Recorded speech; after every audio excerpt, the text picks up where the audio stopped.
Endi Janob Rasululloh akram sallallohu alayhi vasallam Me'rojdan tushamancha Hazrati 7-osmonda Ibrohim Halilulloh bizni millati boshi quchoqlab ko'rishib, nima bo'ldi bu yoqda dedilar.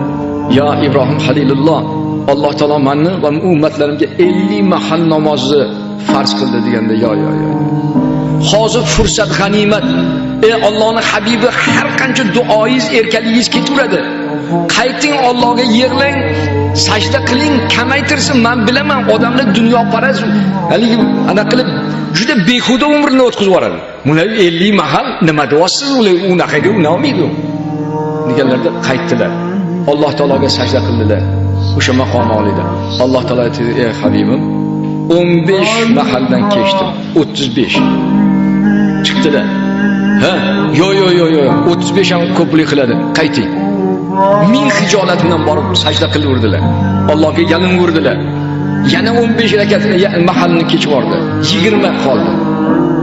Chiqqanlarda sevinib, "Voy, odam ham shunday sodda bo'ladimi? Bunaqa 20 mahal namoz o'qolmaydi. Men bilaman, o'zim payg'ambar bo'lganman. Bu odamlar hech bunaqa emas u. Hozir maqomdan tushib ketmasingizdan oldin ularga rahm shafqat qiling, yalining." Yana hijolat tortib borib sajda qilib yig'laverdi. "Ey Tangrim, o'zing kechirgin. Ey Parvardigor Alloh, men beadab kechirgin" deganda, "Ey meni habibim, o'rningdan tur" dedi Alloh. Bu insoniyatlar mening mulkim-ku, buni bironta zot yarata olmaydi. Ota-ona tilni ham yamaydi. Agar Alloh nutfa solmasa, urug'ini solmasa, biz bu chaqaloqni bir tukuni ham yarata olmaymiz. O mulk mening mulkim deyapti. Meni san'atim, hali sen mening mulkim ustida shunaqa hijolat bo'lasan. Meni rahmatlarim bo'lsin senga. Sen hijolat topma. Yana 15 dan kech bordim. 5 vaqt qoldi.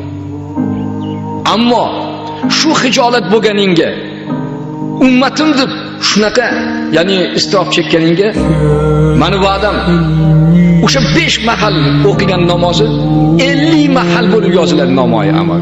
Ya'ni bir yaxshilikka 10 yaxshilik yozaman, bir yomonlikka 1 yomon. Muborak bo'lsin.